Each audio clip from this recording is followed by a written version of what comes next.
Good morning, ladies and gentlemen. My name is Caven Masuku. I'm calling from Midland State University, Gweru, Zimbabwe. And this morning, we are going to talk about the factors that determines news worth. And I will actually call it off the heart, like someone who practiced for more than 7 years as a journalist. Well, I will start with the first factor, which is impact.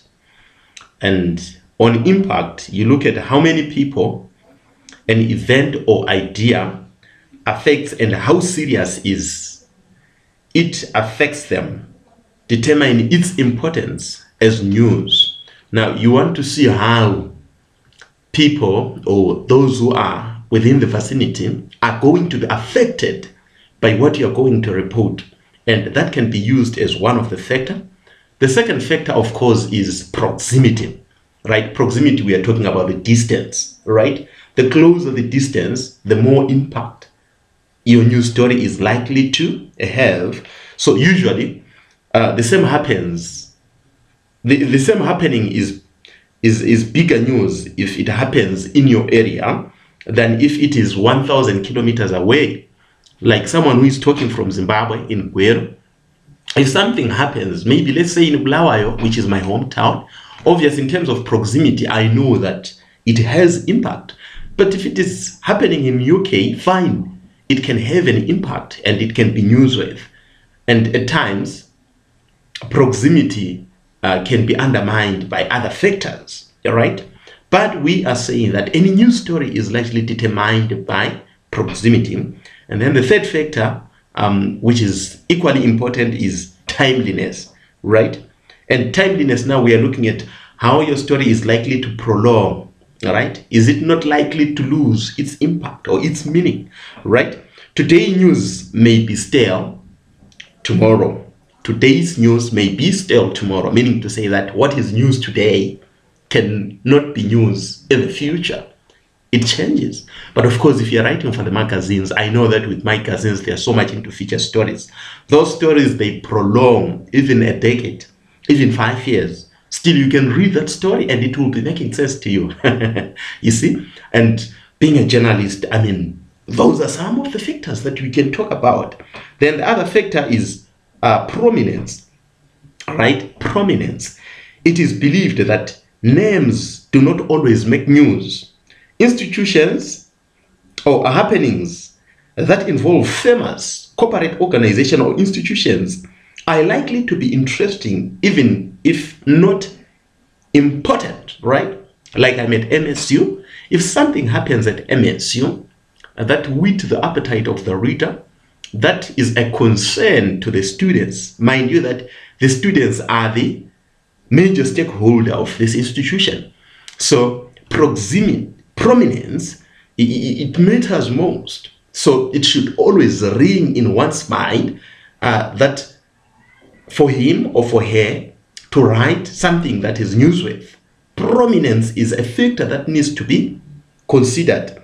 So let's move on to the fifth one, which is also equally important, which is novelty, right? The unusually makes good news, right? We say that when a dog bites man, it's not newsworthy. But when a man bites a dog, then it becomes news. Why? Because it deviates from the normal channel, right? So anything that is abnormal, that is not common, becomes newsworthy. It's quite interesting. Anything that breaches the norms and values is newsworthy, right? Let's move on to the sixth aspect, that is conflict. Most journalists and newsrooms spend most of their time are covering conflicts, war, politics, crimes, such as rape cases, scandals, fight between individuals, organization, or football teams. Like a Boso Highlanders football club, staunch supporter. I know that whenever there is commotion in BF, that usually attracts. It attracts the attention from the journalist, all right? Because Boso is a big team, and any conflict that happens there, it attracts the attention of journalists. And it should Be noted that conflict is both contributing and complicating factors in news, usually present. It is often hard to understand and cumbersome to describe it, right?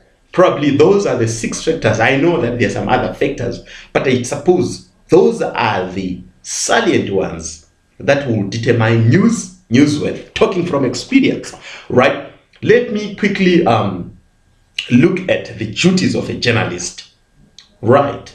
A journalist is someone who gathers information, writes information, processes it, and then distribute it for public consumption. So there are certain duties that a journalist should play. The first one, which is to educate, right? Or inform or entertain.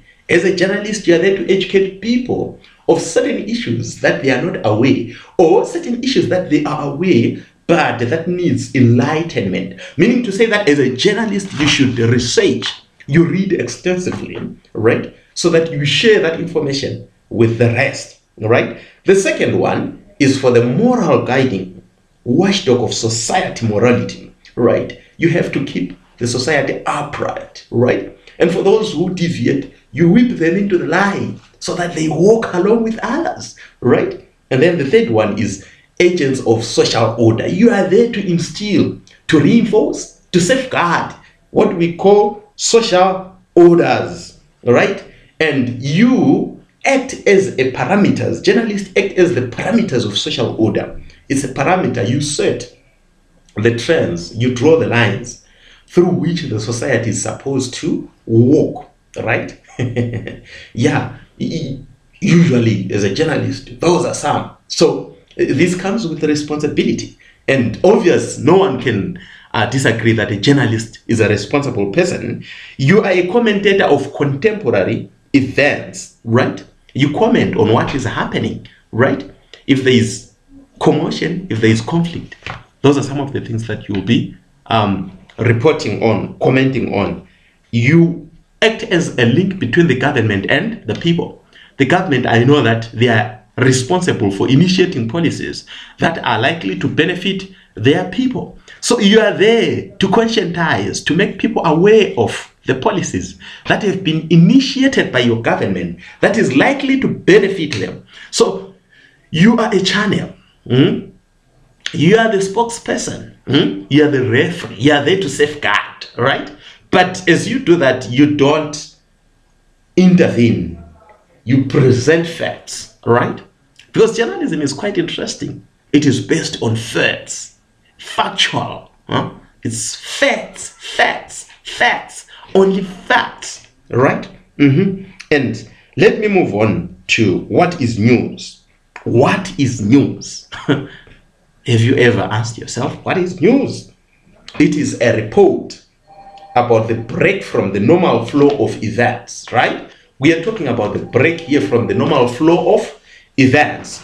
It is a report of anything of interest to the large part of community and has not been told before, right? So a journalist is there to foretell something that has not been told before, or something that has been told but not clear to the people, right? And in other words, it is what the public wants to know, right? It is what the public wants to know, right? And professional journalism, that protects what we call the officialdom. Journalism is there to manufacture and control the mind of people,